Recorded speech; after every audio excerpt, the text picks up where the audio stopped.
Pues nos encontramos aquí reunidos, docentes y estudiantes de la Benemérita Escuela Nacional de Maestros y de la Escuela Normal de Ecatepec, escuelas hermanas que están manteniendo un vínculo importante en torno a estos procesos de formación docente. Nos reunimos para llevar a cabo la conferencia La narrativa en la investigación educativa. Contamos con la presencia del subdirector académico de la Benemérita Escuela Nacional de Maestros, el doctor Zenobio Popoca Ochoa. Muchas gracias, doctor, por acompañarnos. Gracias, maestro. Aún no, doctor, aún no soy doctor. Gracias, buena tarde y bienvenidos a todos, a todas. Gracias, maestro. Pues estamos, les digo, estamos aquí reunidos, vamos a llevar a cabo la conferencia.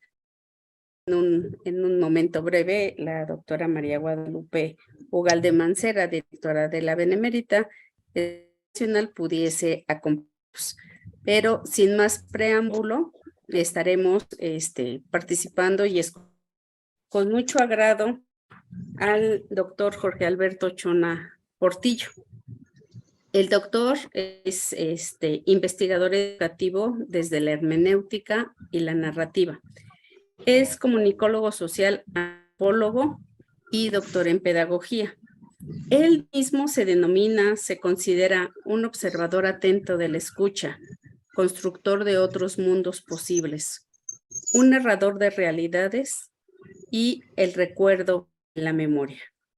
El autor ha publicado en revistas indexadas en libros en torno a temas como lenguaje, cultura, formación docente y educación, y ha participado en redes de lenguaje e investigación a nivel nacional e internacional. Doctor Jorge Alberto Chona, sea usted bienvenido. Agradecemos su participación, agradecemos que comparta con esta comunidad educativa sus saberes, y para ello nos acompaña el maestro Cosme Esparza Flores, quien fungirá como moderador de esta actividad. Doctor Cosme, en el uso de la palabra junto con el doctor Chona para poder desarrollar esta actividad que nos tiene aquí reunidos. Muchas gracias.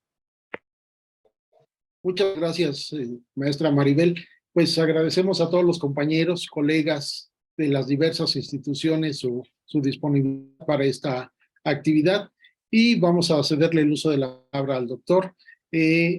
Más que nada, vamos a un poquito la dinámica, ya la conocen, vamos a escuchar sus disertaciones y posteriormente, si nos ayudan colocando sus preguntas, para que al final exista una serie de comentarios del doctor.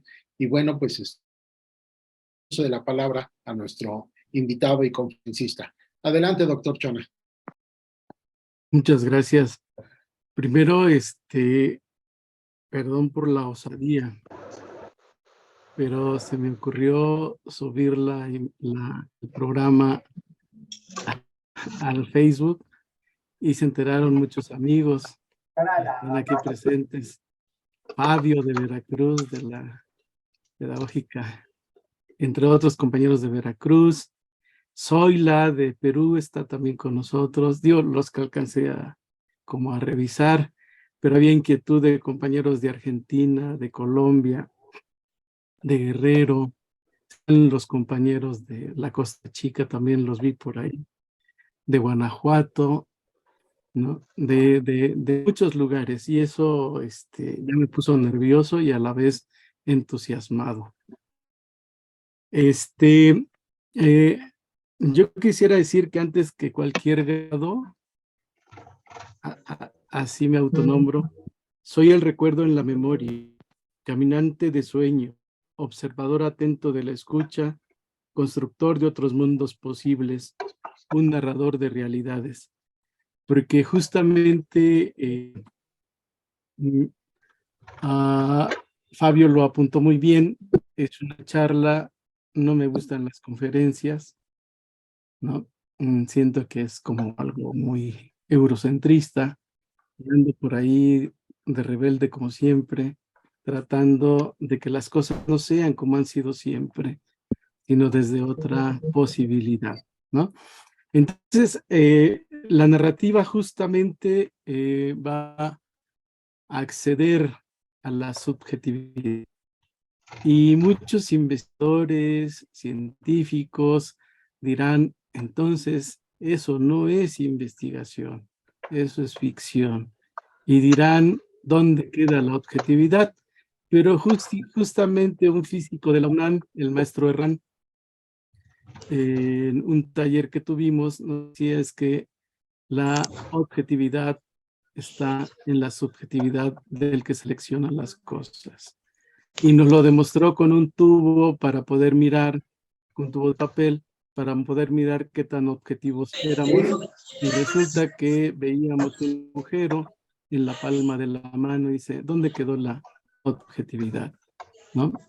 Y justamente una de mis autoras preferidas, que es María Zambrano, en una refutación a Descartes, justamente dice eso. La experiencia antecede a la razón. Y entonces la subjetividad antecede a la objetividad. Y por ahí habrá como muchas discusiones interesantes, pero bueno, voy a intentar compartir una positiva que preparé como para irnos guiando en la discusión. Perderme. Si se alcanza, ¿verdad? Nada más que me acordé que estaba esta conferencia. Sí, doctor, sí se ve. Bueno, Por favor, déjenme les pedimos a cuento los... que el diálogo es al final. Primero, Sí, perdón, doctor. primero Pedimos a los compañeros que están en línea que nos ayuden a apagar sus micrófonos para escucharle. Perdón, adelante, doctor. entonces, hemos titulado pues esta charla La narrativa en investigación educativa. Y voy a situar primeramente a esto que de alguna manera me gusta de la narrativa, porque la narrativa es ancestral a nuestras culturas.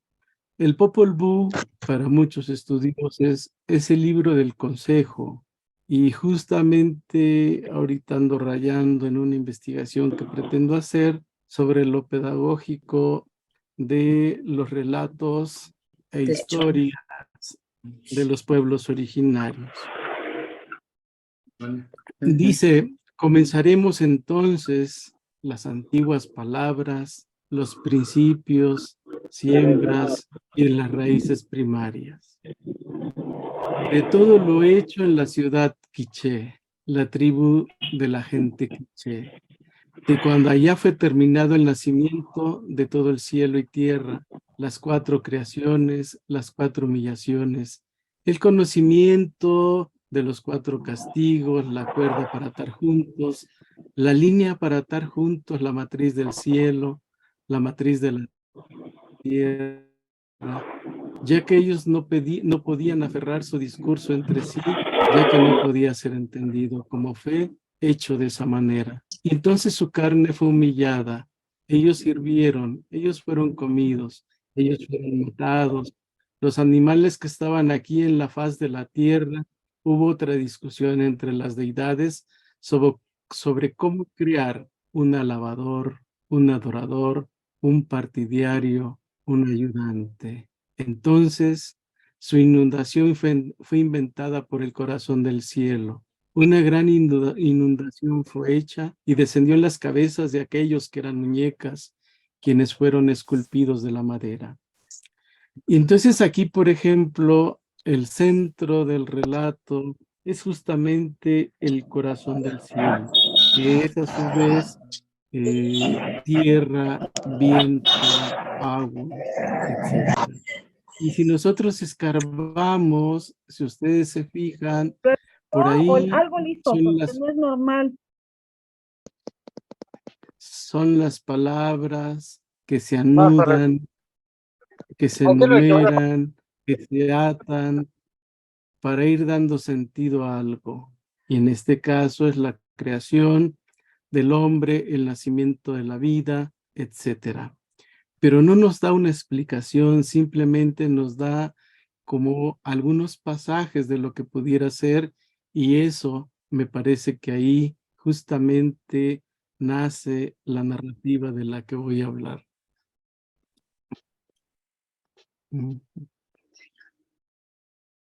En ese venir también pueden ir leyendo Nicté, una niña, una criatura de 8 años que de alguna manera enferma, y cuando enferma de sarampión, y era una niña que podía observar todo desde la quietud, desde lo que significa la observación en términos de una mirada atenta, de una mirada como extasiándose de lo que mira.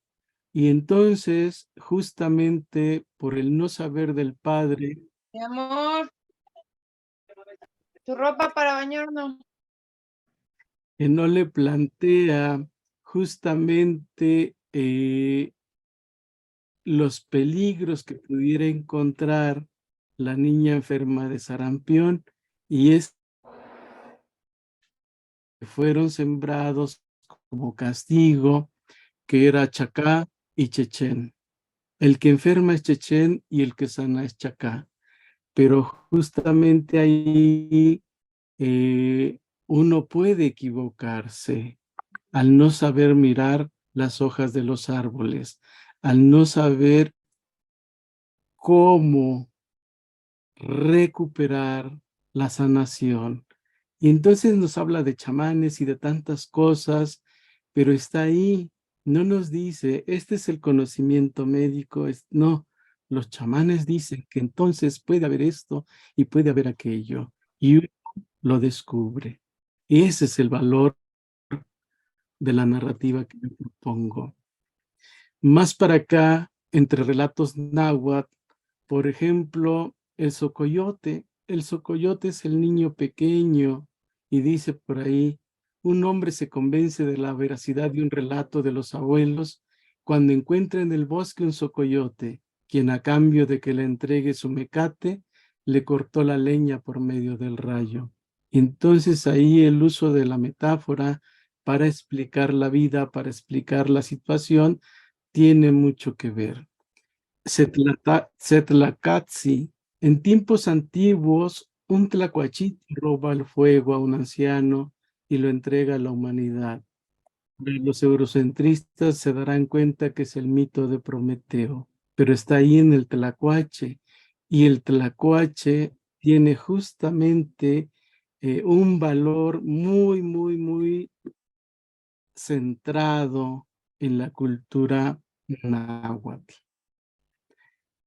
2 inundaciones son drenadas por las Shishus, cometas personificadas en seres humanos, que al ser convocadas por los ajahuales, personas a las que no se les cierra la mollera, y tienen la capacidad de comunicarse con los dioses.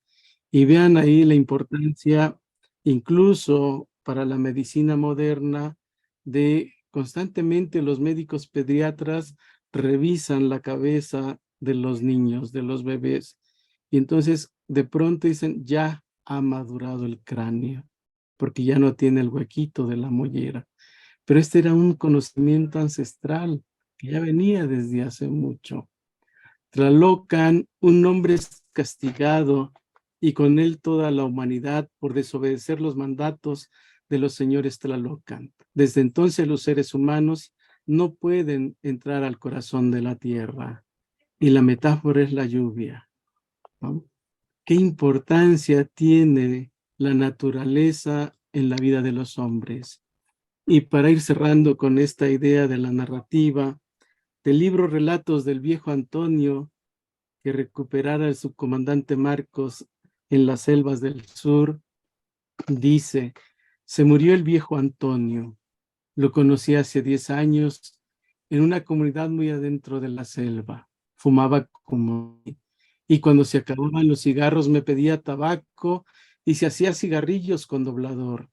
Veía mi pipa con curiosidad, y cuando alguna vez intenté prestársela, me mostró el cigarrillo de doblador en su mano, diciéndome sin palabras que prefería su método de fumar. Hace unos 2 años, en 1992, cuando recorría comunidades haciendo las reuniones para ver si se empezaba la guerra o no, me llegué hasta el pueblo del viejo Antonio. Me llegó a alcanzar Antonio hijo y atravesamos potreros y cafetales. Mientras la comunidad discutía lo de la guerra, el viejo Antonio me tomó del brazo y me condujo hasta el río, unos 100 metros más abajo del centro del poblado. Era mayo y el río era verde y de discreto cauce. El viejo Antonio se sentó en un tronco y nada dijo. Después de un rato habló. ¿Lo ves? Todo está tranquilo y claro. Parece que no pasa nada. Le dije, sabiendo que no esperaba ni un sí ni un no. Después me señaló la punta de la montaña más cercana. Las nubes se acostaban, grises, en la cúspide y los relámpagos quedaban el azul difuso de las lomas. Y así continúa el relato, solamente para decir que las decisiones se toman en colectivo y no en lo individual. Y justamente la figura del viejo Antonio es el del saber, el de la sabiduría, porque justo ahí es donde está la experiencia, en ese saber sedimentado a lo largo de la vida, que no tiene la prisa por explicar algo, no tiene la razón para que los demás hagan lo que uno dice, sino simplemente la conversa.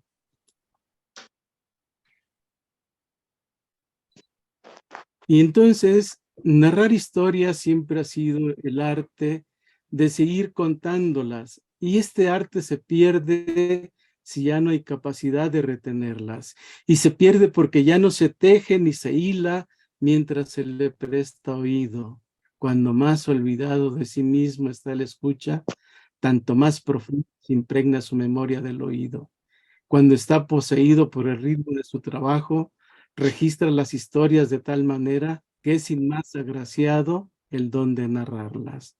Y Benjamin justamente lo que hace en su texto del narrador es recuperar el contar historias después del Holocausto, para recuperarse a sí mismo de ese mundo atroz que fue la guerra. En fin, narrar es tener algo que contar y saber hacerlo. Encontrar a alguien que quiera escuchar con la paciencia del universo. También es una forma de organizar y conferir sentido a nuestra experiencia temporal. Desde la significación narrativa se instituye como una comprensión del mundo. Luego entonces, el estudio de la narrativa es el estudio de la forma en que los seres humanos experimentamos el mundo. Vivimos a través de las historias que se cuentan, en las que hemos leído. Nuestra vida es un texto y en él vivimos o habitamos. Una manera de comprenderse al comprender el mundo del otro. Y la idea del mundo del texto la vamos a recuperar más tarde con Riquer. Entonces, bueno, ¿qué sentido tiene la narrativa? Pues no es otra cosa más que una construcción del sentido de lo real imaginario. Es necesaria la ficción para poder construir realidad. Por ejemplo, uno de los mejores narradores sin duda ha sido Juan Rulfo. Seleccioné solamente algunos parrafitos del cuento de Talpa, del Llano en Llamas, para hablar de algunos elementos.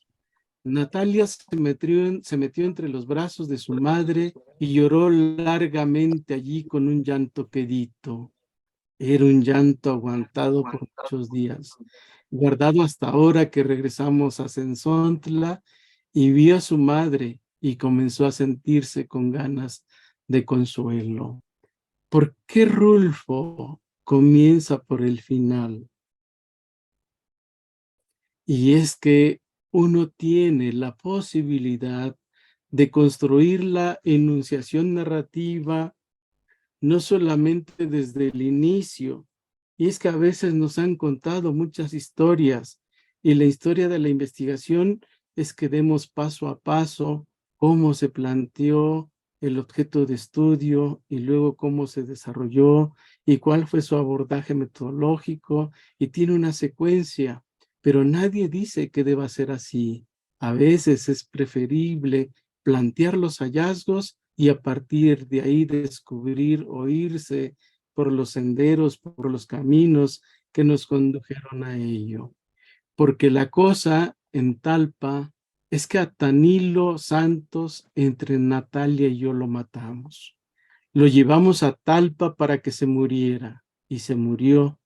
Sabíamos que no aguantaría tanto camino, pero así todo lo llevamos empujándolo entre los dos, pensando acabar con él para siempre. Eso hicimos. Y justamente en este parrafito, en esta pequeña enunciación, está la síntesis de los hechos, que habría que construirlo, que había reimaginarlo, pero en realidad, justo, ¿de qué muere Tanilo Santos? ¿No?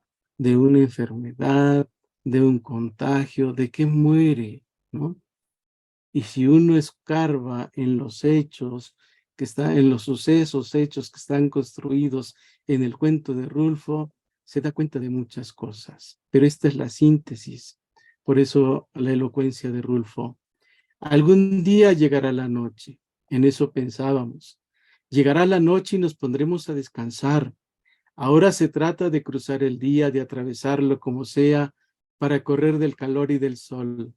Después nos detendremos, después. Lo que tenemos que hacer por lo pronto es esfuerzo tras esfuerzo para ir deprisa, detrás de tantos como nosotros y delante de otros muchos. De eso se trata. Ya descansaremos bien a bien cuando estemos muertos. En eso pensábamos Natalia y yo, y quizá también Tanilo, cuando íbamos por el camino real de Talpa, entre la procesión, queriendo llegar a los primeros hasta la Virgen antes de que se le acabaran los milagros. Y aquí está otro juego, el trasfondo religioso del relato. Un homenaje a la Virgen de Talpa, nos podemos preguntar, la ilusión de la vida, la deshumanización de la vida misma o el acto de desesperanza.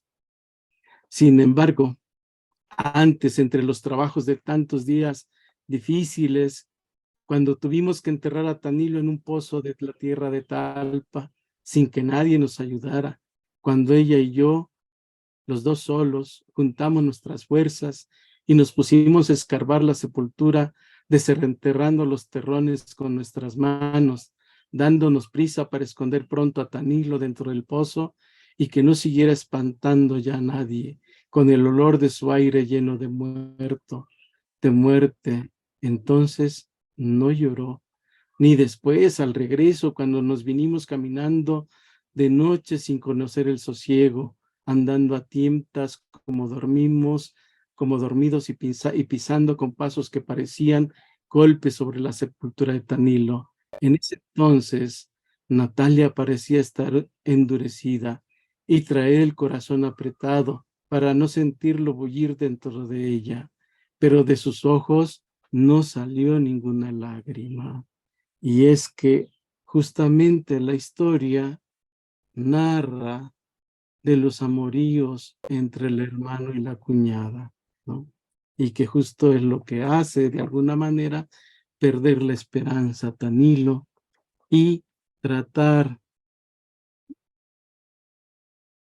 de que su enfermedad mermara. ¿Qué es lo que hay en estos dos párrafos? No es otra cosa más que la alteridad radical de su amada. No conocía cómo era ella, ¿no? Y entonces ella era así, en ese desasosiego, en esa indiferencia, en ese corazón duro.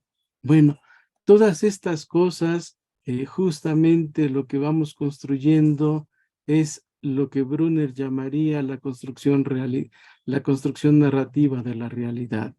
Y lo hace Rulfo. Por eso es tan bello su narrativa, por eso es tan profunda su narrativa. Nuestra historia ancestral es una historia oral y de ahí muchas desviaciones traducimos en palabras eso que somos. El cuento, de hecho, es creador de identidad. ¿Cuántos de nosotros no nos identificamos con los cuentos de Rulfo, con los cuentos de Heraclio Cepeda, de Juan Carlos Zunetti, de Jorge Luis Borges, de Elías Canetti, de Saramago, de Pessoa, de Cervantes, de García Márquez, de Carlos Fuentes? ¿Quién a través del cuento se constituye el tiempo, el lugar, los acontecimientos, el sentido de la vida? ¿Quién narra? ¿Quién escucha? ¿Alguien tiene que contar de sí mismo? Y hay un libro etnográfico que se llama Cuéntame algo, aunque sea una mentira, la historia de la comadre Esperanza. Y bueno, el primer corte sobre la narrativa como una manera de significar lo vivido es que siempre hay algo que contar. Y ese algo que contar tiene que ver con el relato. El relato no es otra cosa más que vivir la vida vivida, porque en lo que relatamos volvemos a vivir la vida que ya vivimos, que sustraemos de la memoria, que sustraemos de los recuerdos, que sustraemos de esas vivencias que hemos nosotros iniciado. No, hijo, está quemado. Y entonces en ese relato lo que está en claro Porque es la pesca toda la mañana. expresión Ay, papá, ¿Ya no. no? No, entonces hay que de las ponerlo. palabras. Mucho porque aunque te dé hambre, porque son 3 filetones gigantes. Pues me voy a tragar sin tortilla, güey. Por favor, compañeros, sus micrófonos. Es interesante cómo se van construyendo de murmullos las charlas, y será muy interesante hacer una narrativa de esta charla, que no es otra cosa que el mundo de vida. El mundo de vida como esta cosa, como este horizonte que nos permite estar, que nos permite frenar, que nos permite salir y regresar, etcétera. Y que nosotros, justo por ser un relato, por ser un tejido de intersubjetividad, tenemos que dar el lugar de la sospecha epistemológica para preguntarnos por qué, a qué se debe, por qué se narra, por qué ese acontecimiento y no otro. Si uno nos preguntáramos sobre el acontecimiento de nuestra vida, ¿cuál sería lo que tendríamos que contar? Y entonces, ¿por qué lo contamos? ¿A quién lo contamos? Y justamente ese lugar de la sospecha epistemológica nos permite construir posibilidad de comprender y comprendernos. Porque la narrativa lo que busca no es explicar algo, sino en todo caso se sitúa en el horizonte de la comprensión, y eso no es otra cosa más que una praxis hermenéutica, la interpretación del relato sobre nosotros mismos.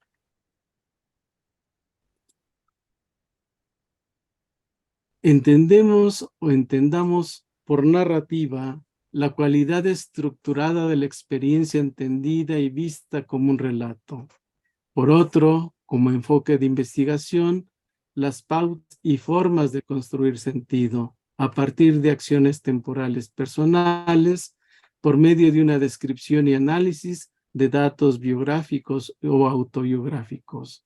En general es una reconstrucción de la experiencia mediante un proceso reflexivo que se da significado a lo sucedido, a lo vivido, y entonces nosotros construimos la trama argumental, la intriga, que nos permite a nosotros estar pendientes de lo que va a pasar.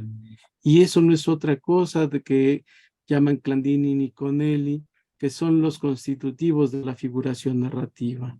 Entonces, narrativizar la vida en un autorrelato es un medio de inventar el propio yo, de darle una identidad en su expresión superior. La autobiografía es también elaborar el proyecto ético de lo que ha sido y será la vida.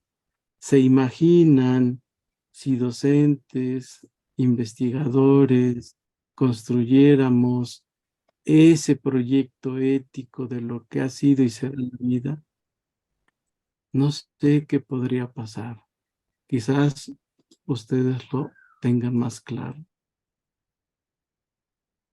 Y entonces, justamente con todo este planteamiento, partamos del supuesto de la necesidad de que todos buscamos transformar el mundo.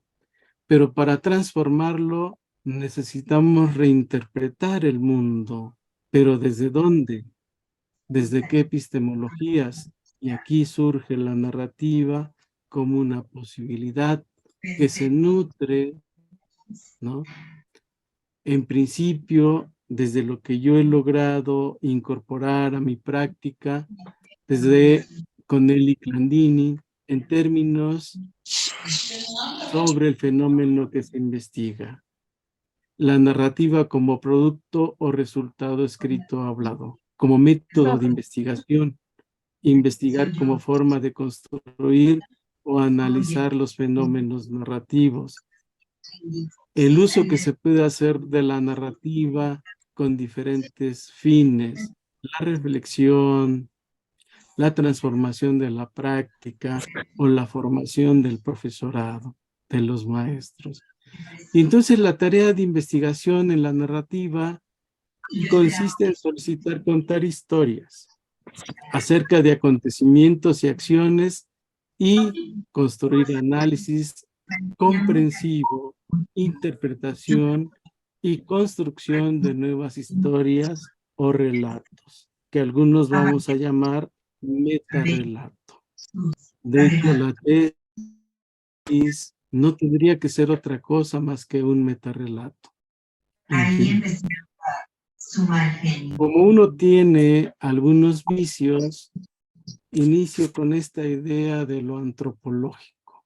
Creo que gran parte de esta narrativa está en esa actividad de observar, de interpretar, de desentrañar las estructuras de significación, ¿no?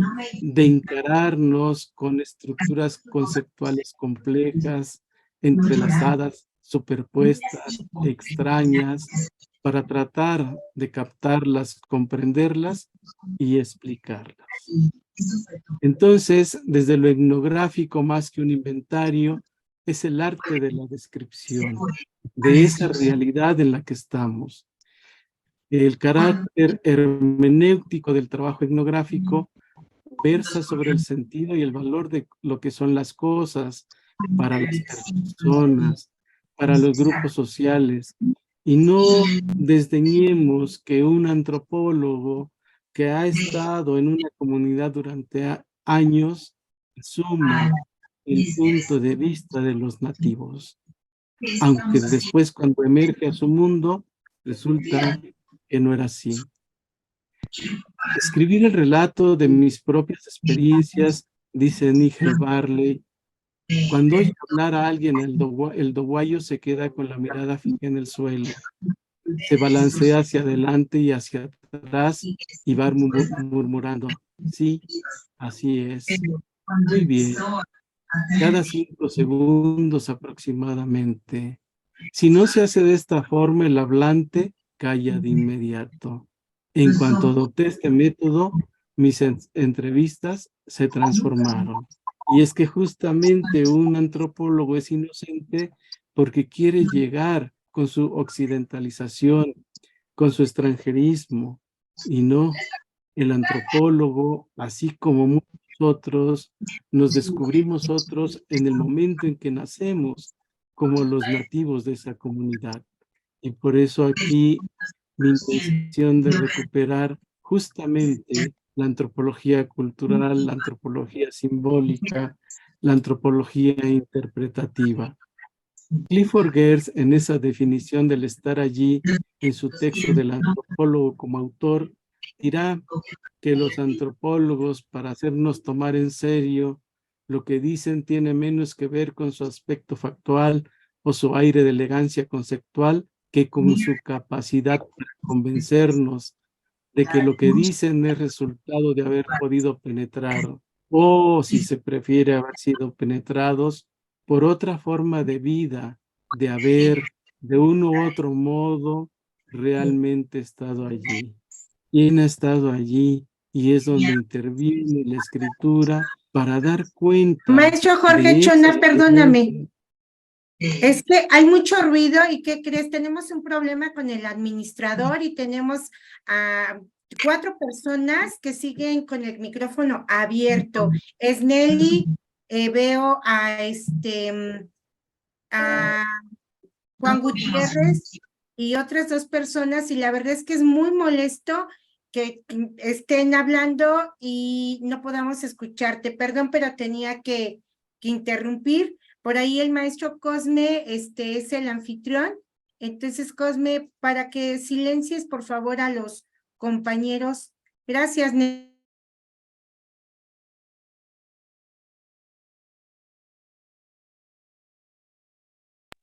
Así es, me parece una falta de respeto, maestro Jorge Chona. Ya puedes continuar, gracias.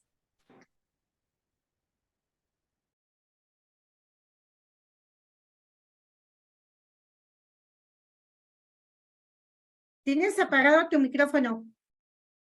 Manualmente lo puedes hacer.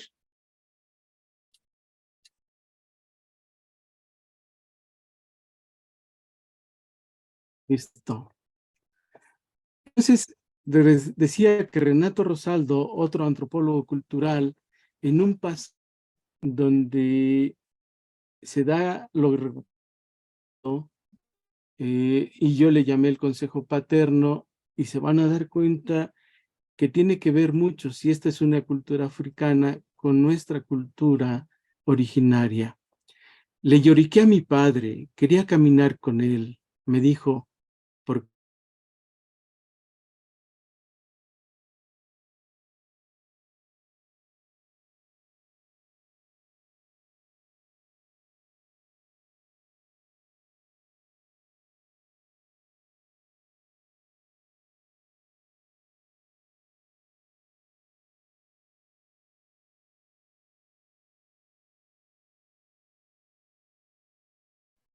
Se le fue la conexión, me parece.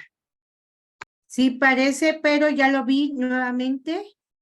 Yo creo que unos segundos, por favor. Un momento. Y les pedimos a todo el público que mantengan su micrófono apagado. Gracias. Muy bien, gracias. Le lloriqué a mi padre, quería caminar con él, me dijo. ¿Por qué estás llorando? ¿Crees que puedes hacerlo? Mentí, le dije sí. Mi padre dijo, está bien, entonces ven conmigo.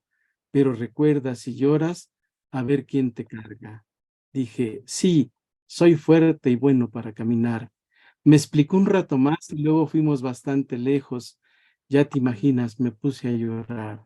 Se preocupó por mí y dijo, quédate aquí, regresa con tu madre. ¿Quién te dijo que vinieras? Dijiste que eras fuerte y mira, te estás llorando. Se forzó a cargarme porque era su hijo. O sea, ¿se imaginan ustedes este breve, este breve pasaje de esta etnografía, todo lo que nos dice de esta cultura hacia el entendimiento, de estas formas de recuperar la mirada del otro, que eso es lo interesante? En la narrativa no buscamos eliminar la voz del otro, al contrario, buscamos que su voz esté ahí, que su voz pueda estar ahí.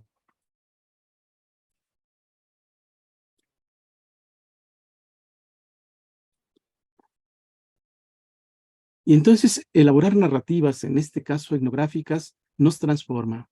Una buena descripción etnográfica nos permite mirar contextos desde el punto de vista de los que estamos registrando. Y esto es lo que recuperamos nosotros para la narrativa. Las voces, de hecho hablamos de un relato polifónico, donde estén las distintas voces y no solamente del narrador. Y bueno, después de lo antropológico, me voy a lo hermenéutico. Y justamente va a haber algunos autores que me seducen. Uno de ellos es Heidegger, ¿no? Y la gran apuesta de Heidegger, ¿quién es? ¿Quién se es? ¿Cómo lograr ser no lo que dicen que se es, sino eso que realmente se es. Y entonces tiene dos términos que son sumamente interesantes, que son el Sein, lo que somos, y el Dasein, el ser ahí. Y justamente nuestras acciones, nuestro hacer, nuestro sentido del hacer, es lo que nos posibilita ser. Por ejemplo, ¿quiénes somos los maestros de normales, de educación superior, de básica? Nosotros no existimos si no estuvieran esos otros que son los estudiantes. Por mucho que tengamos conocimiento de todo, si no dialogamos con el otro, si no logramos mirarnos en el otro, nuestra docencia se queda vacía. Y entonces, lo que nosotros tendríamos que buscar es justamente a través de las preguntas que recuperó del sentido de Heidegger. A través de qué y cómo está cierto el hombre de estar en sí, y no solo en una apariencia y en una superficie de su esencia. Nos conocemos a nosotros mismos. ¿Cómo hemos de ser nosotros mismos? ¿Cómo hemos de ser nosotros mismos si no somos nosotros mismos? ¿Y cómo podemos ser nosotros mismos sin saber quiénes somos para poder estar ciertos de ser lo que somos? Y este enredijo de preguntas justamente lo que busca es plantearse por la mismidad, por la esencia de la mismidad de uno. Y entonces el ser ahí es lo que nos hace estar presente, lo que nos hace hacer presencia. Y justamente quien recupera de alguna manera muy acertadamente es Paul Ricoeur, ¿no? Sí mismo como otro. ¿Cómo podemos ser nosotros mismos siendo otros? Y no tienen otra cosa más que ver con el término de alteridad, que justo Emmanuel Levinas le da el punto exacto. ¿Cómo podemos ser la humanidad del otro hombre? Y entonces por ahí vamos a encontrar como muchas cosas en términos de descubrirnos, en términos de ser ese otro que podemos ser. Gadamer es otro de los autores que va a estar presente en este trabajo de narrativa, porque nos habla de una fusión de horizontes, donde uno es justamente construye su alteridad a partir del relato histórico y a partir del relato ficcional. Y entonces aquí nosotros construimos un imaginario del que podemos ser, del que somos. Y junto a los tres podríamos hablar de la historia de una vida, donde un relato son las tramas que tejen la historia. Es la mímesis tanto en términos aristotélicos como en términos de Ricoeur, ¿no? La mímesis es la imitación, es dar cuenta de lo que es. Y justamente idem es lo idéntico, ipse es lo otro. Y aquí nosotros hablamos de ipseidad justamente para identificar lo que somos, siendo otros. Y que justamente una historia de vida es la poética del relato, es la historia contada. Si esto es posible que sea así,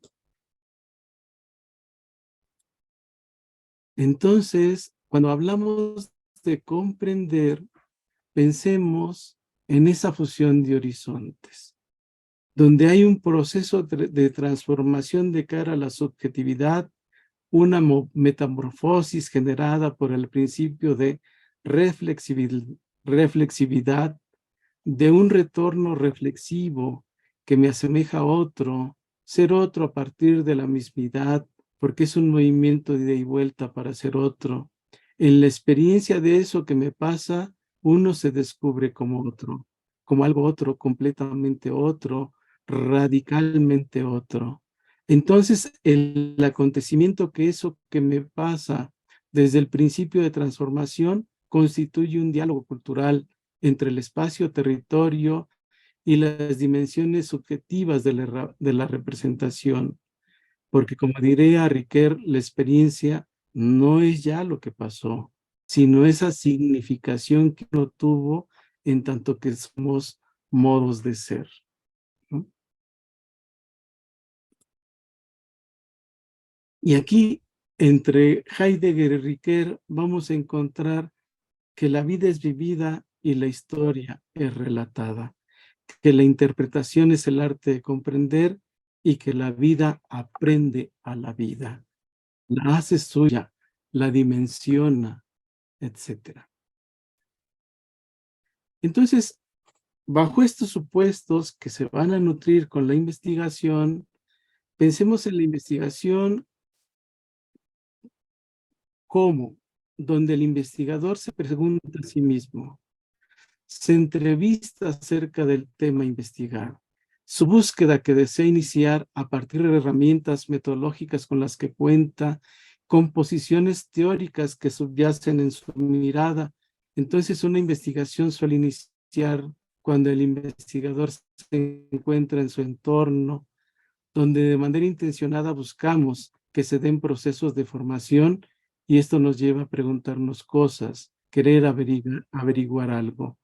La investigación no es otra cosa para algunos como búsqueda de la verdad o de aproximaciones a esa verdad, de una curiosidad insaciable, de una capacidad de objetivar, de generar conocimiento, de aprender a pensar, de describir y describirnos.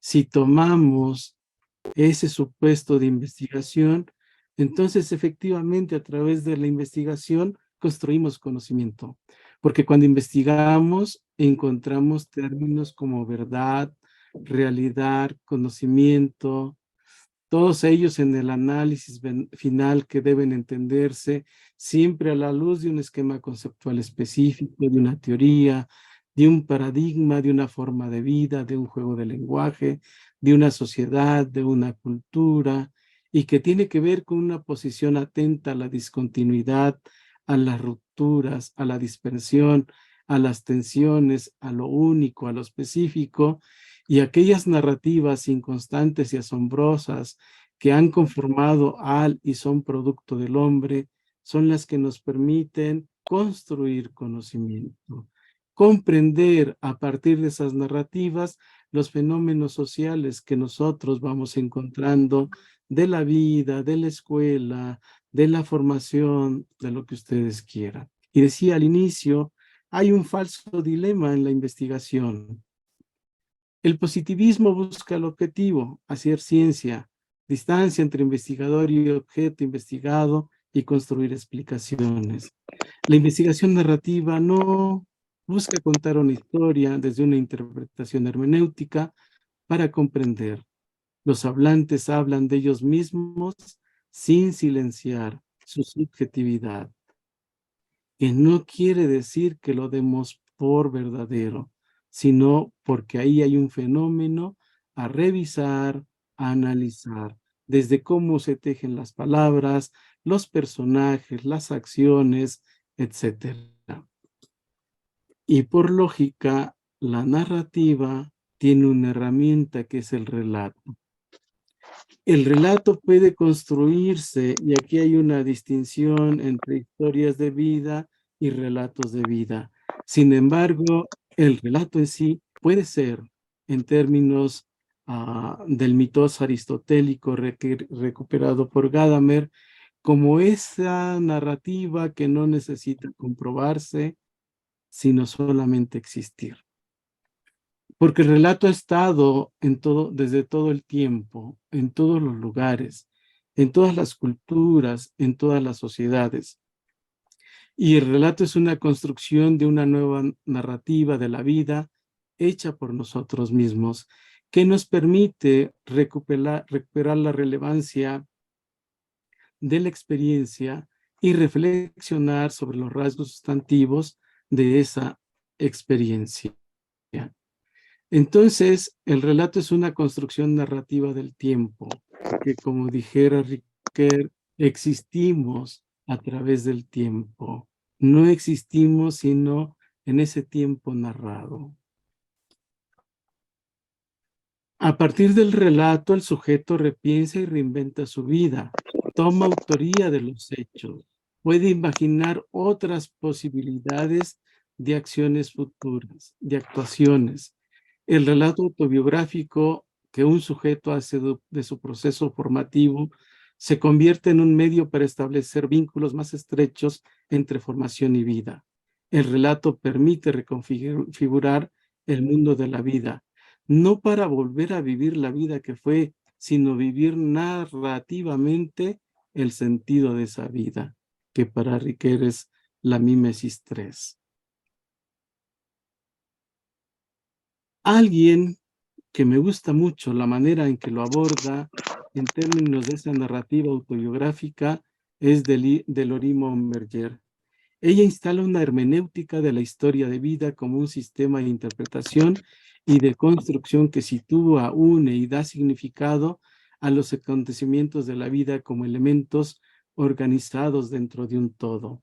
Y quizás ahí lo que tendríamos que decir es que justamente cuando nosotros hablamos de nosotros mismos, mostramos lo que para muchos investigadores se llama pasión, interés, porque a partir de ahí vamos a desencadenar un conjunto de acciones que nos permitan narrativamente investigar. Voy a desviarme un poco aquí en términos de la biografía.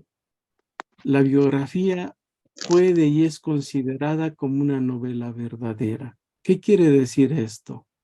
Que escribir la vida representa una esfera inaccesible, pero que también a su vez representa el deseo de narrar, de comprender. Y nosotros podemos escribir la biografía de la humanidad así como lo hizo Humboldt y distinguir entre biografía clásica, biografía romántica y biografía moderna. La clásica es la edad heroica, la romántica es la edad modal y la moderna es la edad hermenéutica. Y nosotros podemos hacer una distinción de cada una. Pero la biografía es un género híbrido, no es un género puro. Por eso a veces es tan cuestionado. Baudelaire dirá que la biografía servirá para explicar y para verificar, por decirlo así, los misterios, las misteriosas aventuras del cerebro. La biografía es escritura viva y múltiple, es ficción lógica. El trabajo del biógrafo es dedicar su existencia para esclarecer la vida del otro.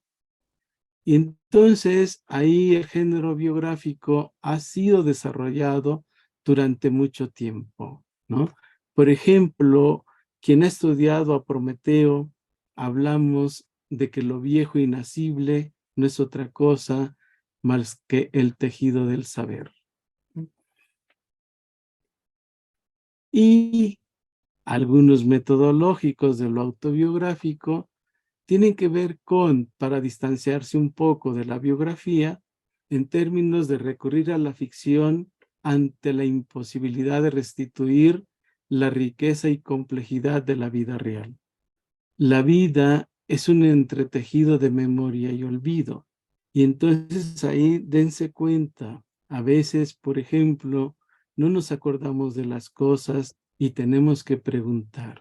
Si nos acordamos de algún suceso, pero vagamente. Y entonces cuando preguntamos, estamos activando metodológicamente. También la autobiografía es ese vínculo entre deseo de verdad que indica un razonamiento científico y la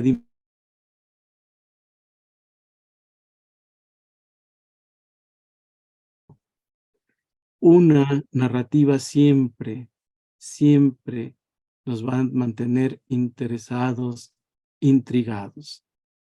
A veces podemos tener en cuenta el orden cronológico, no necesariamente, porque el orden cronológico lo descubre el lector. Pero lo que sí tenemos que darle profundidad es a la elaboración de la intriga. porque eso es lo que da el carácter novelesco, es lo que da justamente la espera del porvenir, del qué sigue y cómo vas, qué va a pasar, qué se va a desarrollar, cómo va a terminar, ¿no? Y entonces, en esa autobiografía nosotros podemos elegir los datos que más queramos relatar. No todos, sino aquellos que para nosotros tienen significación, ¿no? A veces los detalles más insignificantes, más anecdóticos, son los que le dan encanto y sentido, ¿no?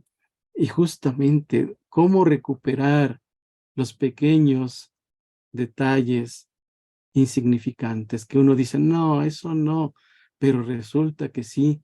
Y entonces, en la búsqueda de este detalle, encontramos una anécdota que nos permite darle singularidad a la presencia. ¿Mm? Y entonces creamos, a partir de la verdad, rasgos humanos, demasiado humanos, aquellos que corresponden a lo único. Out.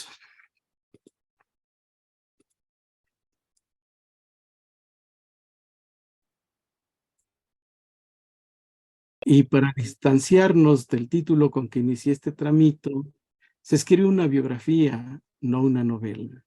Se recurre a hechos verídicos como un umbral pantanoso del que hay que asirnos.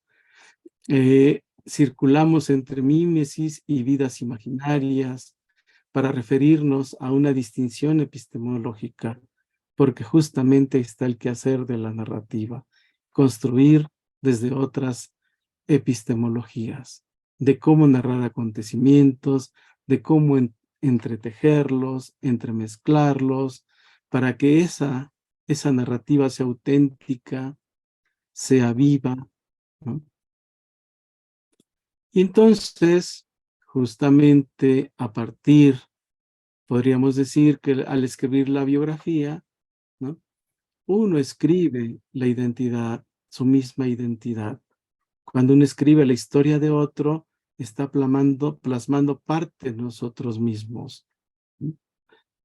Pero también la autobiografía es un viaje hacia uno mismo. Y justamente para mí, la autobiografía es auto, que no es otra cosa que la identidad. El yo es consciente de sí mismo. Bio, que representa la vida simplemente vivida, y grafía, que es el dispositivo autopoético. Entonces, la autobiografía es una forma de creación y recreación de sí mismos.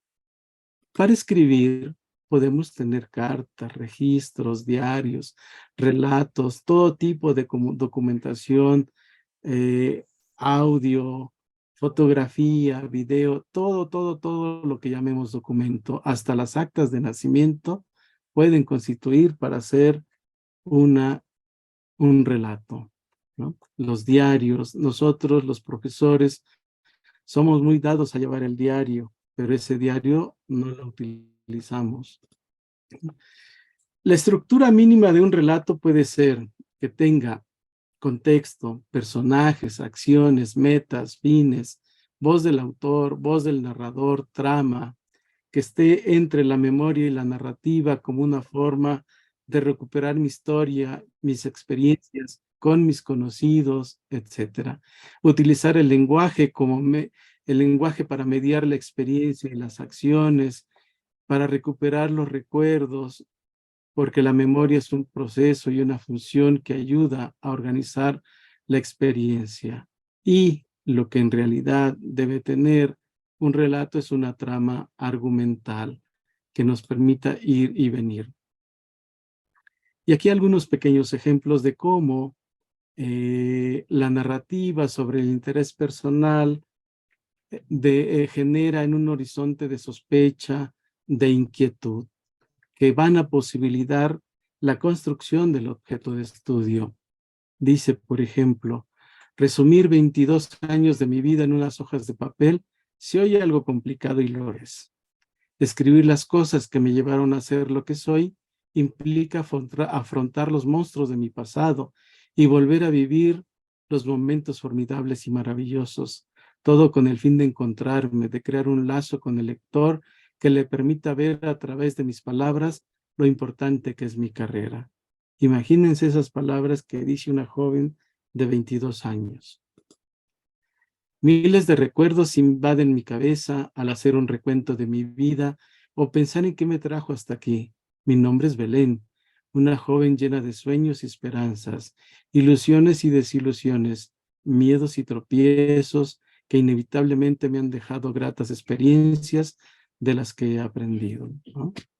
Cuando recuperan esa narrativa, lógico, uno llora, ¿no? Porque la narrativa, si algo tiene, es que nos toca. Toca al que la está leyendo y al que la está narrando. Y nos hace ser uno mismo. Las historias de vida forman, entrelazan y dejan huellas imborrables en la construcción de nuevas existencias. Hoy soy la autora de una nueva historia. ¿Se imaginan que una joven de licenciatura diga eso en su tesis? De un nuevo ciclo, una de esas etapas que forma parte de la construcción de una escultura humana llena de imperfecciones, recordando que somos sueños, vida, sensación y utopías. Somos y dejamos de ser. Mientras la vida va girando como una ruleta, los seres humanos creamos lazos. Somos como telarañas bien construidas que atrapan miles de recuerdos y experiencias que nos dan más que vida. Y entonces, en una maestra del doctorado, ¿no?, la inquietud se transforma en relato. Como maestra formadora de la BEN, desde su trayecto de ser maestra, las voces de los estudiantes en el trayecto de la práctica profesional y algo que no puse muy fundamental, su relación con su madre. Y ahí se crea el interés de tejer el complejo entramado de lo que hoy significa ser maestro, desde la perspectiva de la formación docente inicial en la Benemérita Escuela Nacional de Maestros. ¿Se imaginan? A partir de esos relatos iniciales, construye ese bellísimo destejer el complejo entramado de lo que significa ser maestro. Uno ya quiere leer a ver qué descubrió, qué logró para ver ese entramado, cómo logra construir ese entramado. Y entonces el objeto de estudio es descubrir quiénes son los estudiantes normalistas, cuáles son los procesos de apropiación del conocimiento en la construcción de saberes en la práctica y los trayectos formativos en la formación inicial que los habilita y configura desde el hacer en el oficio de ser maestros de educación primaria. Se dan cuenta, no habla de una licenciatura, habla de un oficio. Y esa es una parte rica y bella. Entonces, para ir cerrando, tendríamos que pensar en que la experiencia, ¿no? Perdón. Tiene que ver con aquello que hemos vivenciado y aquello que podemos contar. Y que justamente en nuestra experiencia nos descubrimos otros. Y la experiencia es la vivencia que jamás se nos va a olvidar. Porque dijera Zambrano, es el saber sedimentado en el curso de la vida.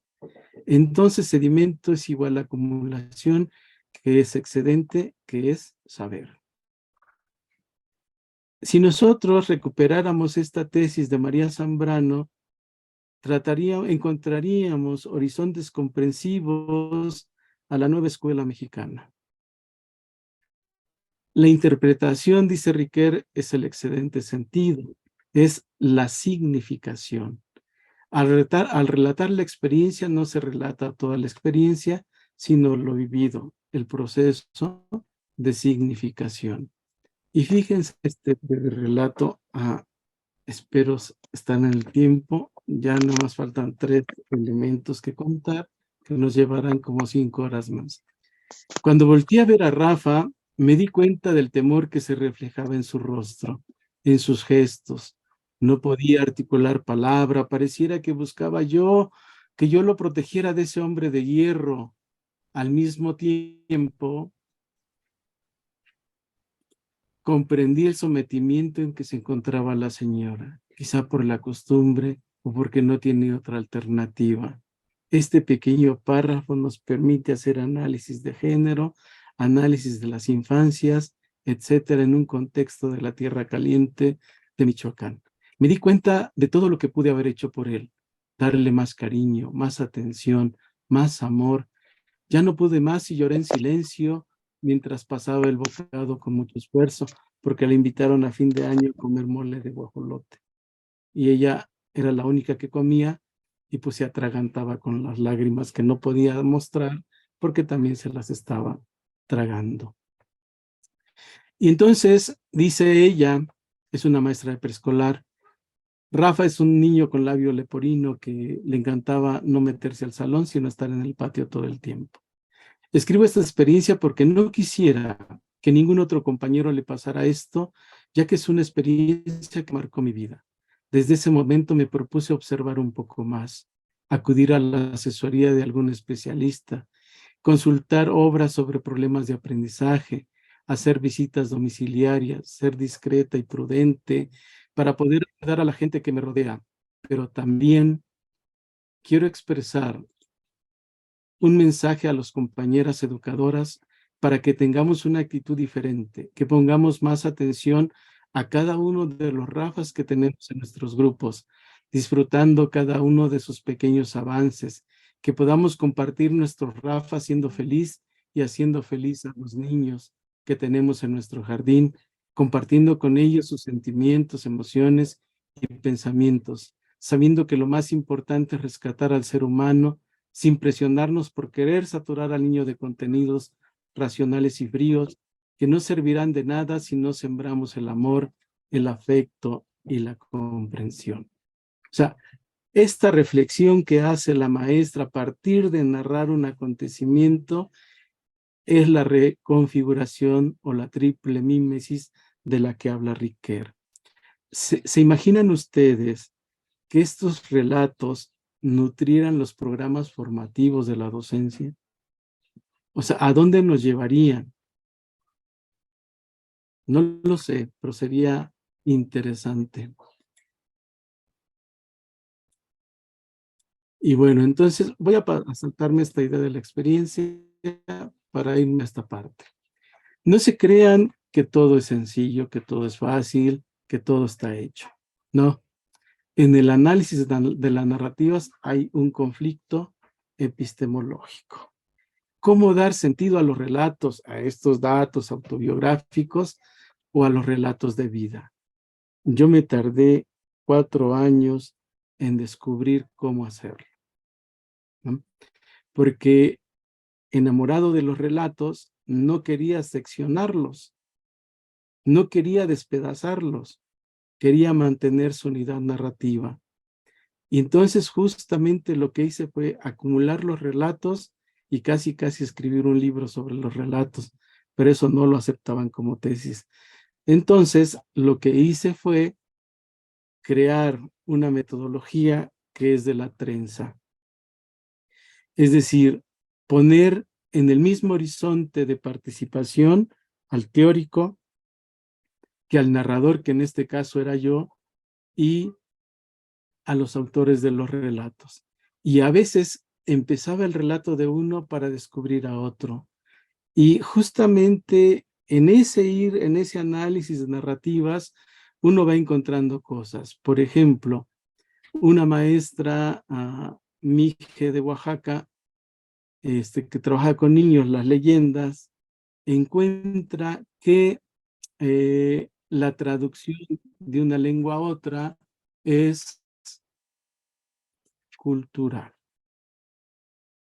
¿no? Humberto Eco en su libro hace lo mismo, ¿no? La traducción de una lengua a otra es traición, dice él, pero es cultural, no puede ser literal. La maestra no conoce a Humberto Eco como tal, y sin embargo hizo la misma construcción que Humberto Eco sobre la traducción. Y ella se fijó en esto. Tenía problemas porque los niños decían gavilán come pollito. Y ella les decía, no, no, no, no, no, no, no. El gavilán se come al pollito. Sí, maestra. Pollito come gavilán, ¿no? Porque las estructuras lingüísticas de una lengua al español son diferentes. Y entonces habría que pensar cómo es que lo hacían. Y resulta que se le ocurrió hacer un proyecto sobre recuperar las tradiciones, leyendas y mitos del pueblo contada por los abuelos. Y los abuelos contaban una versión. Los niños las escribían en español y se las leían al abuelo. Y el abuelo decía, yo nunca dije eso, ¿no? Es decir, ¿dónde estaba el cruce de confusión al traducir las palabras del otro? Y entonces justamente uno hace un análisis no formalizado y un análisis formalizado. Yo a esto lo que llamé fueron, ya ni me acuerdo cómo le llamé, tramas de significación. Porque yo decía, es que un relato o varios relatos tienen que encontrar la forma de entrelazarse, entrecruzarse en esas tramas significativas para hacer otro relato. Y esa es la única manera que encontré de de serle fiel a los relatos que los compañeros me brindaron, ¿no? Y entonces aquí nuestro problema al analizar narrativas biográficas o autobiográficas tiene que ver con descifrar, ¿no?, significativamente los componentes y dimensiones relevantes de la vida de los sujetos. Situar los relatos narrativos en un contexto que contribuya a proveer una estructura que tome un sentido más amplio.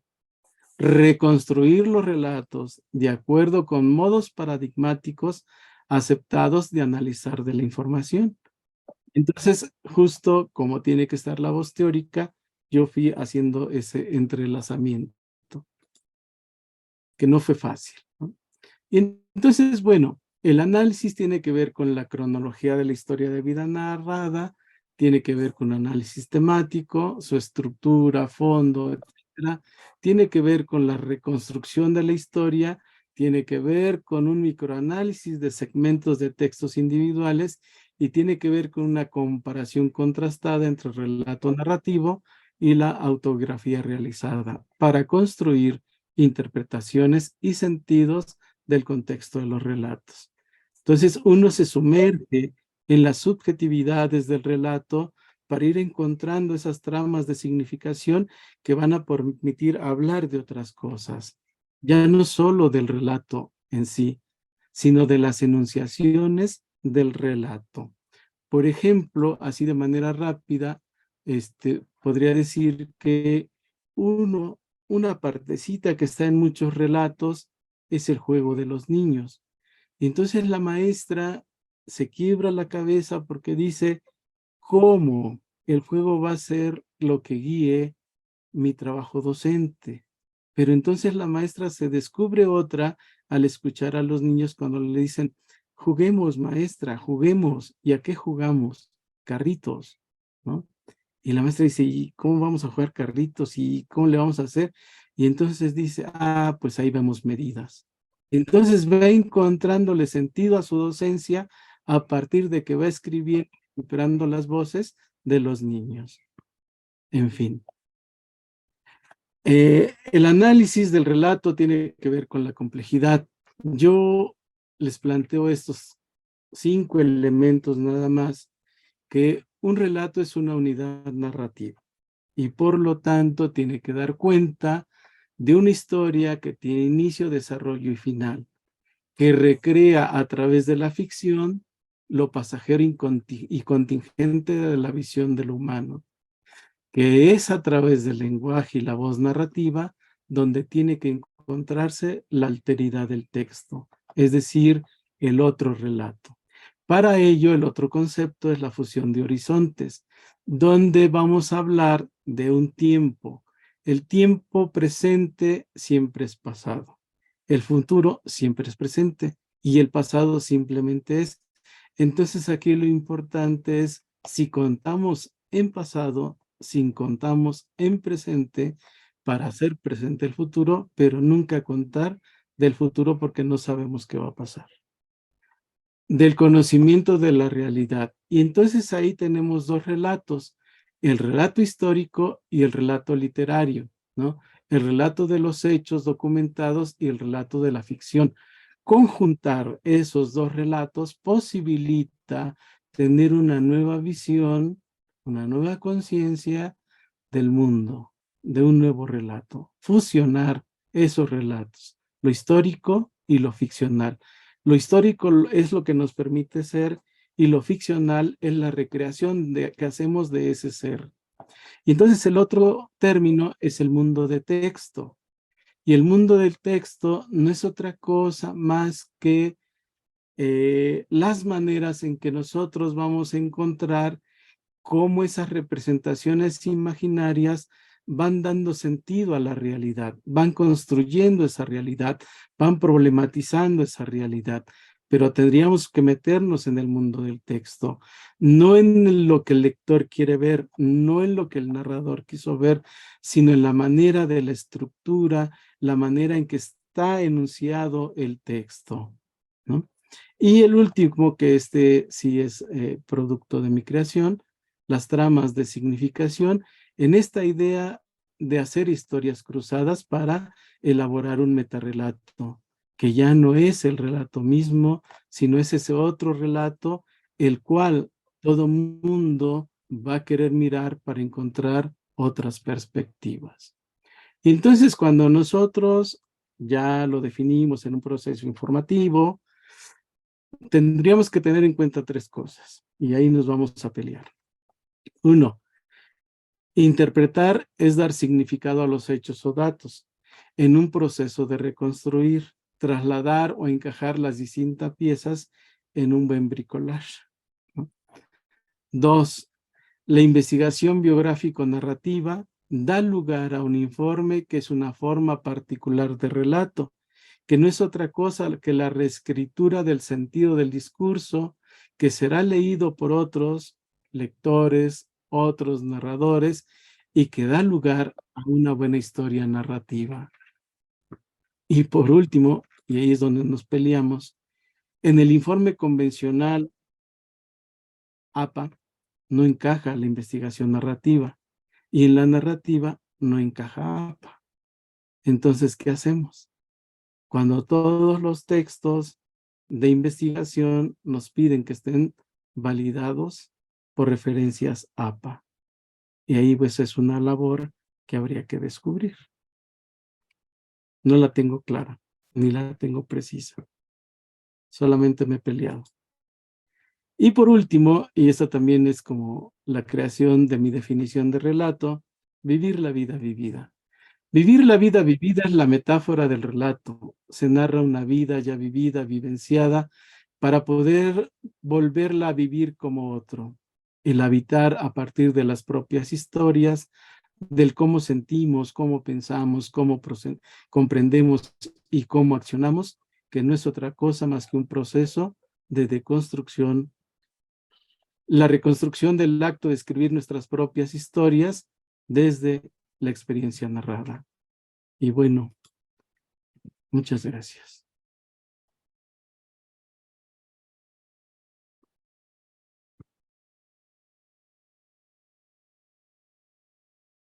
Bien, doctor Jorge, pues muy interesante su charla, su tonalidad de voz, la verdad es que calma mucho, lo escucha uno con mucha atención, y no quiero ser hacer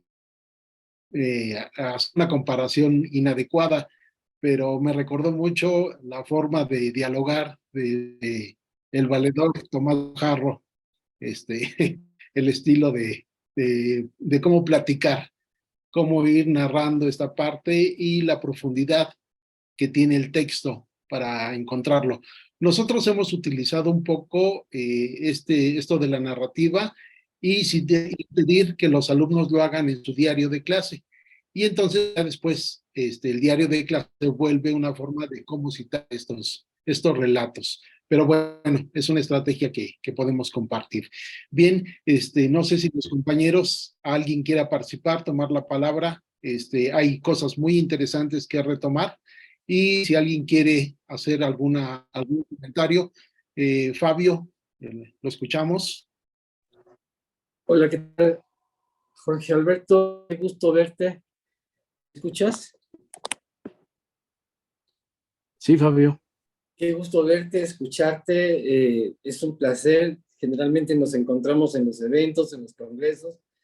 Y me da muchísimo gusto saber el desarrollo de esta metodología que has creado, sobre todo a partir de esta triada que dices, donde se inserta el teórico, el narrador y quien vive la experiencia, ¿no? Entonces, me parece maravilloso esa forma en la que tú vas construyendo esta metodología. Y como bien señalas al principio, ¿no? Pues narrar es construir mundos, ¿no? Humberto Eco lo tiene perfectamente claro en un texto que escribió en 1984, que se llama El bautizo del nombre de la rosa, ¿no? Que no tiene que ver con... Sí, es una película, pero este documento lo escribe posterior a la película, porque todo el mundo le preguntaba, ¿por qué escribiste este texto? Digo, ¿por qué nombraste así a este libro, no? Y él va haciendo lo que tú nos acabas de platicar, ¿no? Él decía, para yo tener un argumento, necesitaba contar una historia, tuve que crear un mundo, ¿va? No hay una historia sin un mundo. Entonces, al ir creando la historia, también fue configurando un mundo. Y ese mundo fue, lo va creando, lo va narrando, lo va escribiendo, por supuesto, y también lo va describiendo, ¿no? Eso es algo que ahora que tú comentas, en función del relato, es esa posibilidad de crear mundos alternativos, ¿va? O mundos alternos a aquellos mundos convencionales en la educación. Me encanta cuando señalas que esta metodología no empata en APA ni APA empata aquí. Y precisamente, ojalá se mantenga ahí, ¿no? En esta tesitura, porque sí, cuando uno publica, si uno decide suscribirse a ese canon, no hay ningún inconveniente. Hay que hacerlo.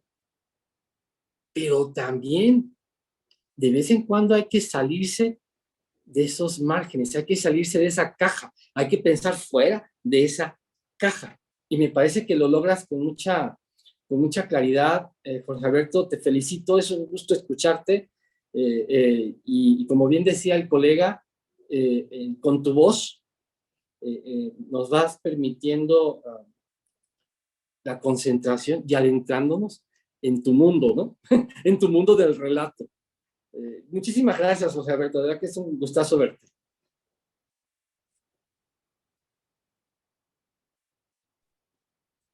Muchas gracias, Fabio. Fabio. Doctor, ¿quiere comentar algo? No, nada más decir que Fabio es mi amigo de hace mucho.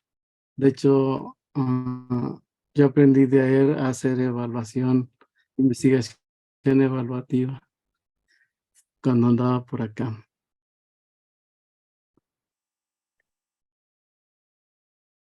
Hemos aprendido juntos tantas cosas. Gracias. Bien, ¿alguien más quiere compartir algo?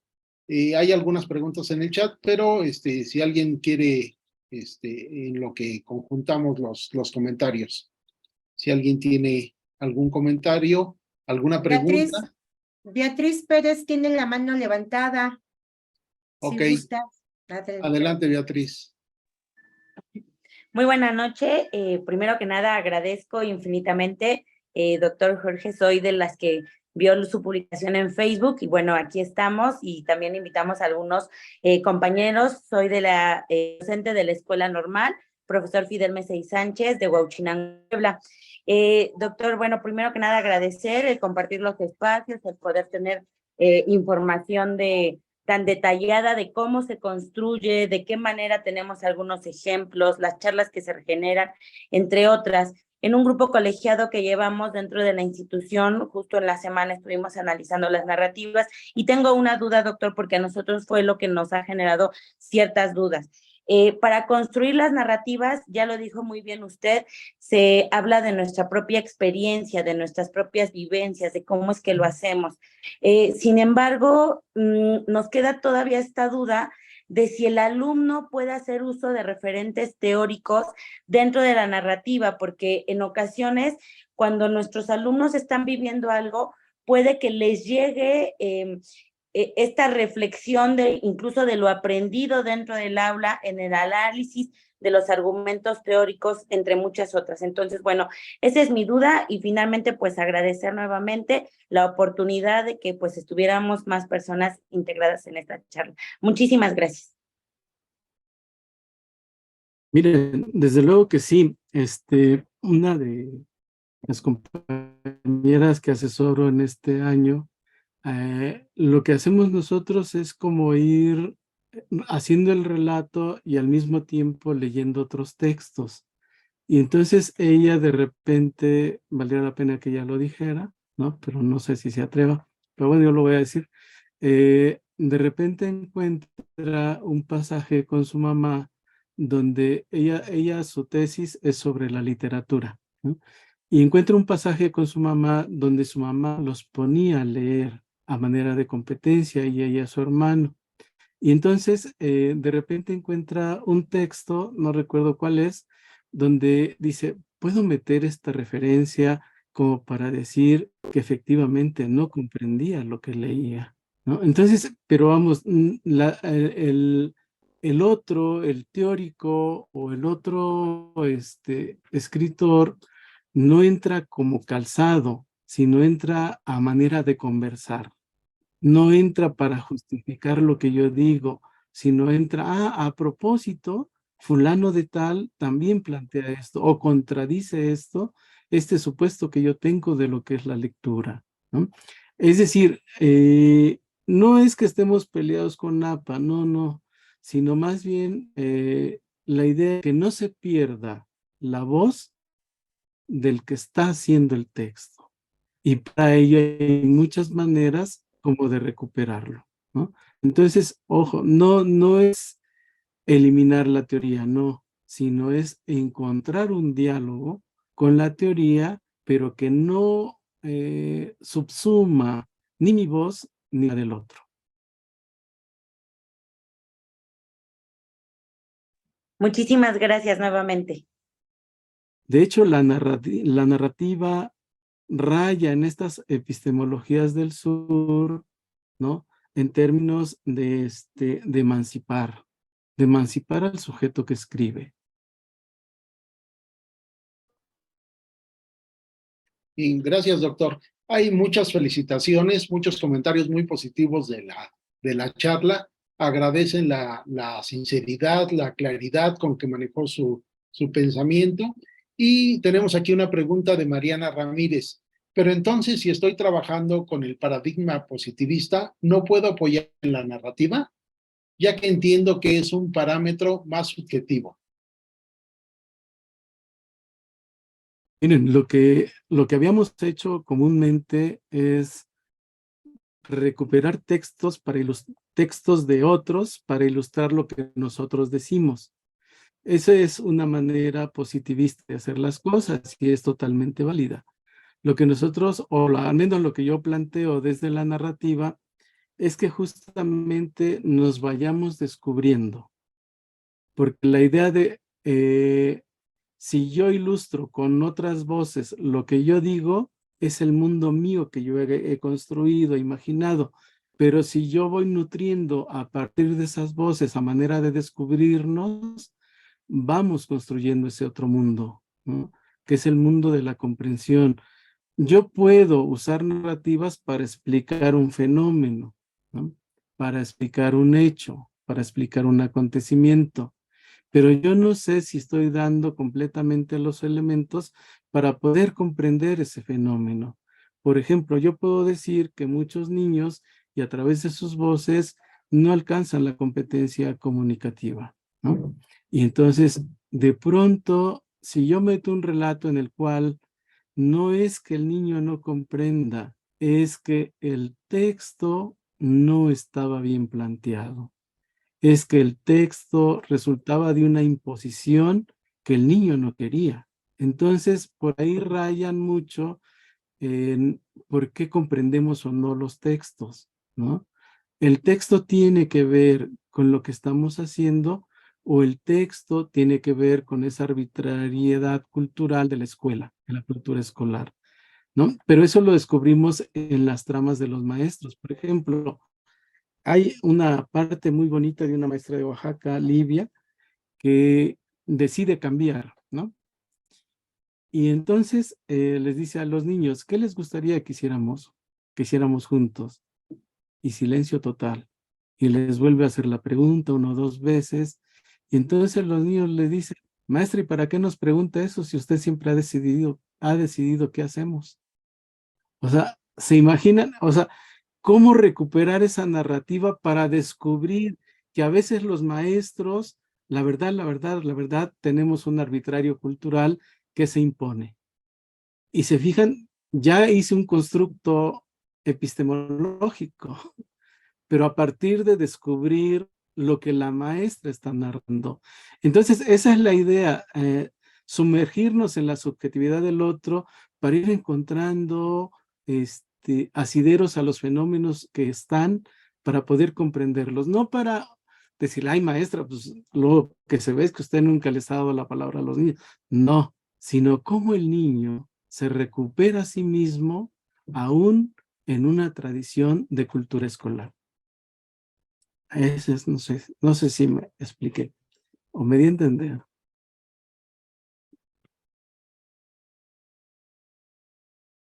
Bien, gracias, doctor. ¿Alguien más quiere hacer algún comentario? ¿Alguna otra pregunta? Doctor, ¿puedo participar? Buenas tardes. Adelante, maestra Noches. Rocío. Sí. Hola, buenas noches. Bueno, para mí es, pero increíble esta parte de la narrativa, porque, bueno, mi formación primordial fue en letras y principalmente en literatura dramática y teatro, y con la orientación de actuación. Entonces, con los niños, cuando vemos esta parte de la narración, pero no como un punto de vista exterior, sino que ellos viven la narración como el personaje, es un descubrimiento bien grande, porque de repente el niño se siente que está en ese rol o en esa narrativa. Vamos a hablar de cualquier problemática, incluso sencilla, ¿no? Yo empecé con una obra de teatro del mundo de los insectos y el mundo de las bacterias, ¿no? Y quién era una bacteria.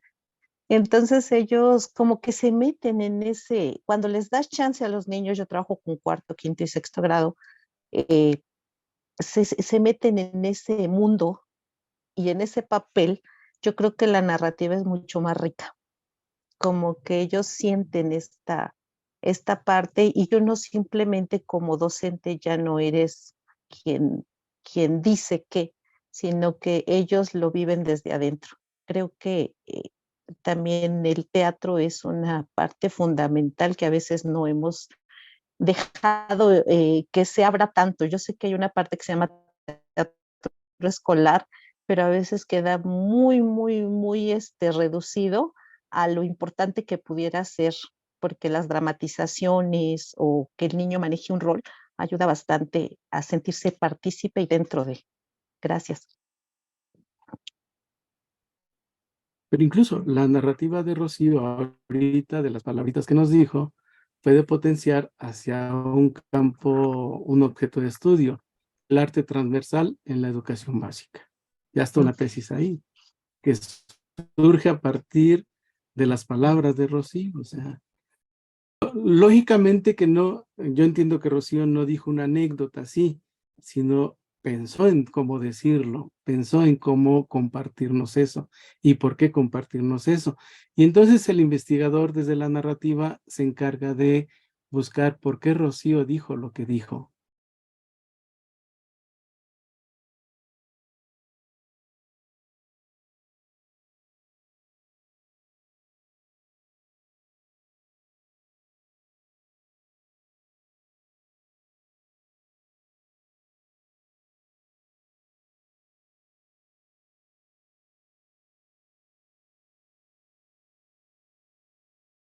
No sé quién compartió la pantalla, que quiera decirnos. Pensamos que eras tú. No, Bueno, si nos dejan de compartir, por favor. Gracias. Sí, pensamos que eras tú, perdón. no, pero incluso una de las partecitas era muy interesante. Bueno, todo es muy interesante. Yo apenas descubrí una serie de Netflix y digo, hay que ser como estar abierto a todo. Descubrí que señalaban a Pablo Neruda como poeta misógino en una manifestación feminista. Y decía, chas, nunca me lo había pensado. Pero cuando uno dice, me gusta cuando calles porque estás como ausente, chin, estoy silenciando a la mujer, ¿no? Claro. Entonces sí, o sea que la investigación de género nos está permitiendo incluso ver muchas cosas que no hemos podido mirar, que no logramos deconstruir esta masculinidad de la que somos parte. No lo sé, pero bueno. Bien, alguien levantó la mano. Espero que sea nada más, que no se llame así, Otto. Sí. Adelante. Buenas noches. Ahorita el doctor acaba de tocar un punto que es de mi interés y espero que me pudiera decir si es como un tanto correcto lo que estoy haciendo. Yo estoy recuperando las narrativas de mujeres docentes con la finalidad, en primer lugar, de conocer o de comprender, mejor dicho, la manera en la que se constituyen como tales, como mujeres y como profesoras.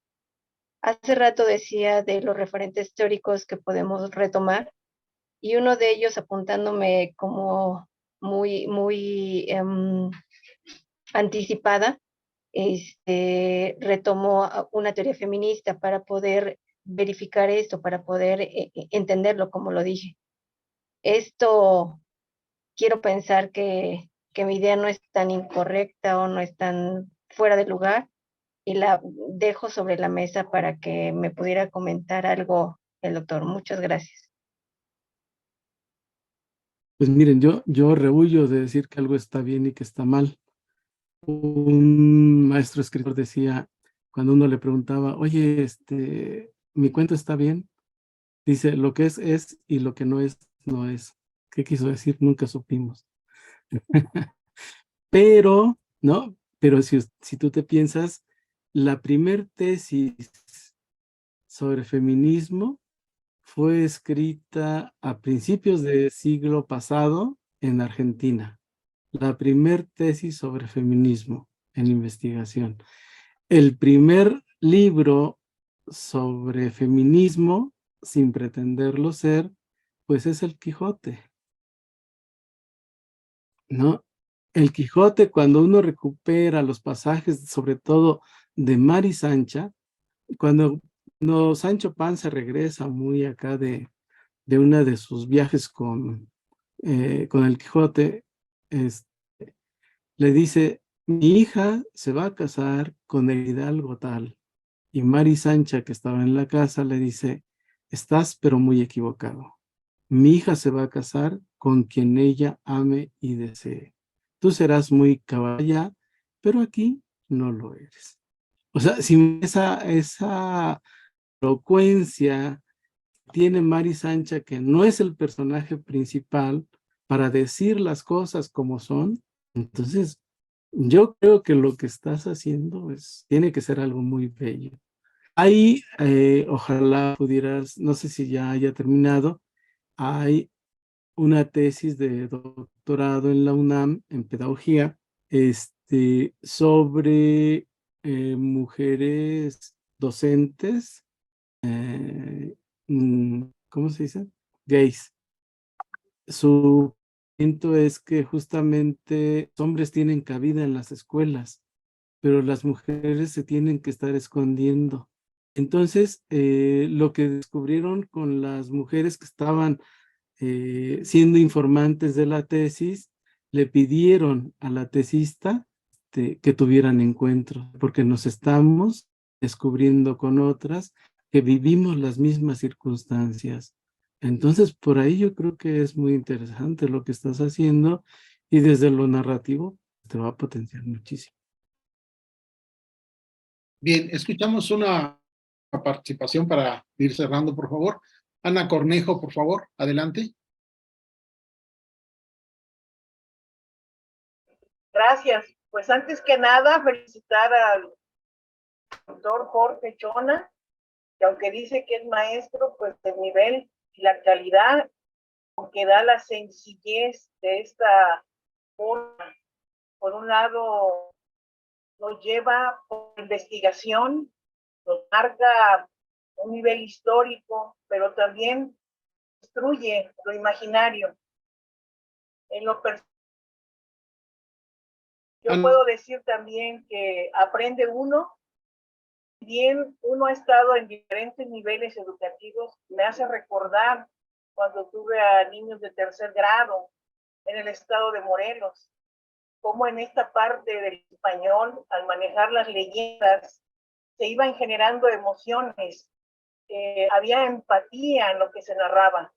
El otro escuchaba a cada uno de sus compañeros y en la forma y versatilidad, porque pues había también niños de otros estados que llegaban, y el contar las leyendas siempre ha sido algo maravilloso, incluye hasta la imaginación, porque viéndolo en otro nivel, en otro contexto, ya a nivel superior,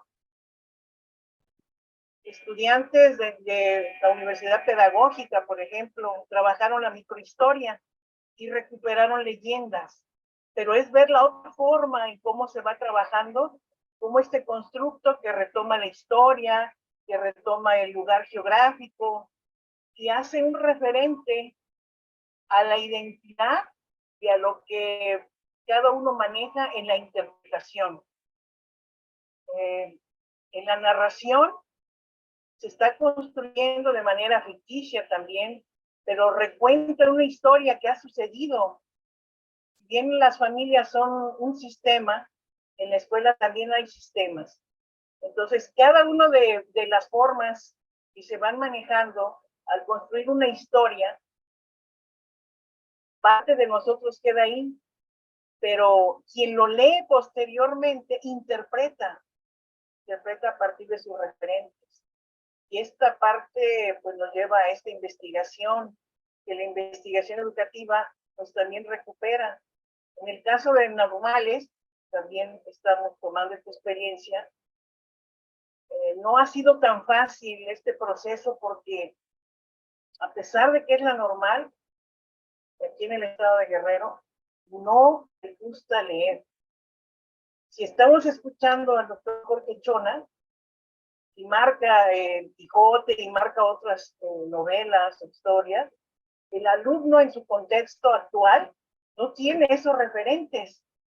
Entonces yo creo que tenemos que retomar esta problemática y nos lleva precisamente esta charla pues, a considerar qué aspectos mover dentro de las escuelas normales, porque la comprensión lectora y la lectura y la forma en que se facilite o no los diversos textos universales, incluso nacionales, falta, ¿verdad?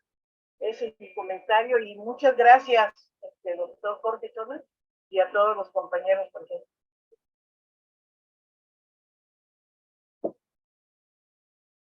Si me permite, yo quiero decir algo, es que no veo dónde levantar la manita.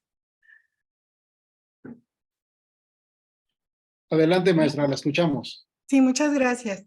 Mire, yo trabajo en el Centro de Actualización del Magisterio en Zacatecas. Estamos trabajando con la licenciatura en Enseñanza y Aprendizaje del Español. Y esta novedad de las narrativas como una estrategia para incursionar de manera más profunda en la formación y en la generación de un constructo de vocación docente que vaya más allá del libro, que vaya más allá de las aulas, pues nos ha metido en esta dinámica de búsqueda. Yo quiero agradecer que nos hayan convocado, que nos hayan permitido estar aquí, escuchando esta charla tan amena del doctor Chona, que nos abre muchos panoramas, nos lo presenta como muy sencillo, pero yo creo que las más de 60 diapositivas que nos compartió, pues allí demuestra un enorme trabajo, un enorme conocimiento y un enorme profesionalismo que se traduce de una manera soberbia en su humildad docente. Entonces yo creo que nos está dejando mucha tarea. Y yo tengo una pregunta, solo una. El incursionar en la narrativa como estrategia de formación, ¿hasta dónde es viable llevarla por el ámbito meramente literario y cómo embonarlo con la cuestión pedagógica?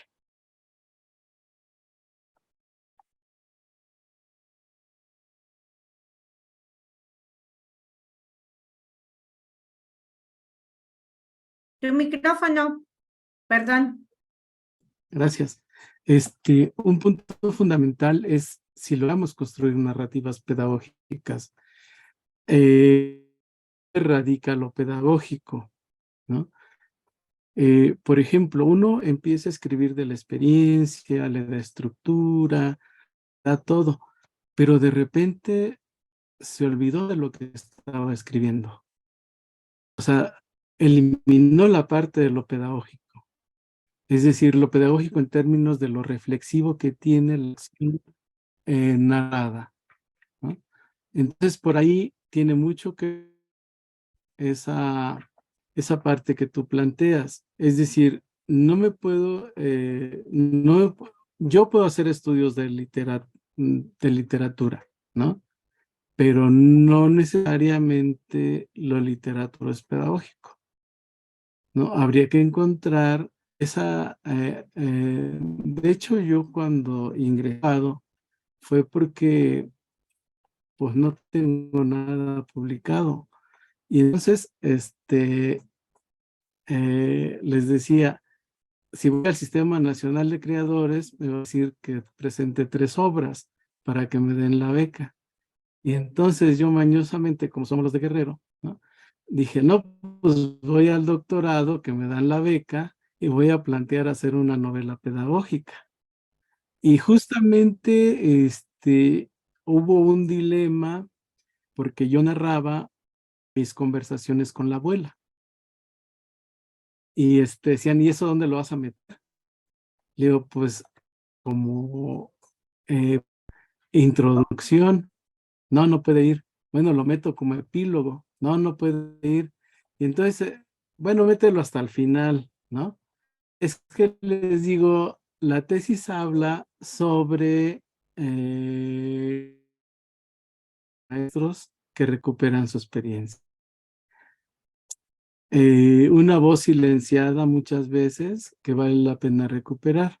Entonces, pero el saber comprendí cuando escribí mis conversaciones con la abuela, porque mi abuela era alguien que trabajaba todo el tiempo y les digo, pero había un momento para ella, que era justo después de la comida, donde ella se ponía a pensar sobre sí misma, a reflexionar sobre sí misma, a leer para ella, ¿no? Y era capaz una mujer que sola era capaz de un libro de Márquez, de Fuentes, de Rulfo, e incluso me decía, pero me lo regalaste a propósito por esto, ¿eh? Y yo le decía, no, dice, claro que no, que sí es esto. Entonces, la sabiduría se encuentra justo en la figura del viejo que se toma su espacio. Los maestros, ¿en qué momento, los maestros de básica sobre todo, en qué momento tienen un espacio para recrearse? No lo tienen. Tienen tan cronometrado su trabajo, que no se les permite, no los dejan, y entonces se hastían, esto, aquello, demás, y ahí entra justo para recuperarse a sí mismo. Y muchos han encontrado en la de café, en esta informalidad, en ir a hablar, escribir, para recrearse a sí mismos. Entonces pensemos que el origen de la literatura es lo poético, la poética de Aristóteles, que es donde nacen todos los géneros. Esa es la epistemología que podemos emplear para hacer un estudio literario. Y entonces de ahí tú defines, ¿no? Por ejemplo, yo trabajé una pequeña investigación con estudiantes normalistas a partir de la poesía y lo titulé Somos las palabras que nos habitan, porque justamente en esa forma de plantear las cosas, el joven a través de la música, a través de los tatuajes, a través de esas cosas que para los demás son insignificantes, Dios era sentido de identidad. Y entonces ahí surge de la poesía un trabajo no literario, pero sí un trabajo sobre la identidad, ¿no? Entonces ahí uno o quiere escribir una crítica literaria o quiere escribir utilizando la literatura para transgredir otras formas. Entonces, no sé, pero por ahí puede ir muchas cosas. Muchas gracias, doctor Jorge. Y bueno, para culminar, espero no me fallen, vamos a pedirle a un normalista a favor de leer el reconocimiento y entregarlo simbólicamente, por favor. ¿Sí? Si alguien quiere, alguno de los normalistas que esté, para no citarlo yo, de los compañeros que están conectados, Mitzi, Viviana. Si gusta, yo lo leo. Adelante, Viviana, te escuchamos. Ok. Bueno, la Benemérita Escuela Nacional de Maestros otorga el presente reconocimiento a Juan Chona Portillo por su participación.